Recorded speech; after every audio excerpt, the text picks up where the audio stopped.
এটা গুৰুত্বপূৰ্ণ খবৰ কচুৱাৰ পুঠিমাৰীত উদ্ধাৰ অচিনাকি মৃতদেহ কচুৱা থানাৰ অন্তৰ্গত 2 নং পুঠিমাৰী গুড়ামুখী বিলত উদ্ধাৰ মৃতদেহটো পানীত উপঙি থকা অৱস্থাত স্থানীয় লোকে প্ৰত্যক্ষ কৰে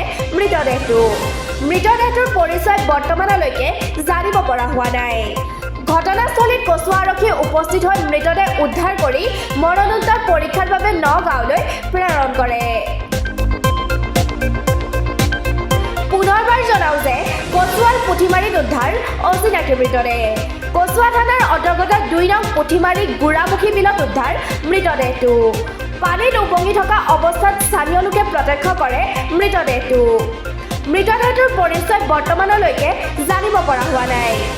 ঘটনাস্থলীত কচুৱা আৰক্ষী উপস্থিত হৈ মৃতদেহ উদ্ধাৰ কৰি মৰণোত্তৰ পৰীক্ষাৰ বাবে নগাঁৱলৈ প্ৰেৰণ কৰে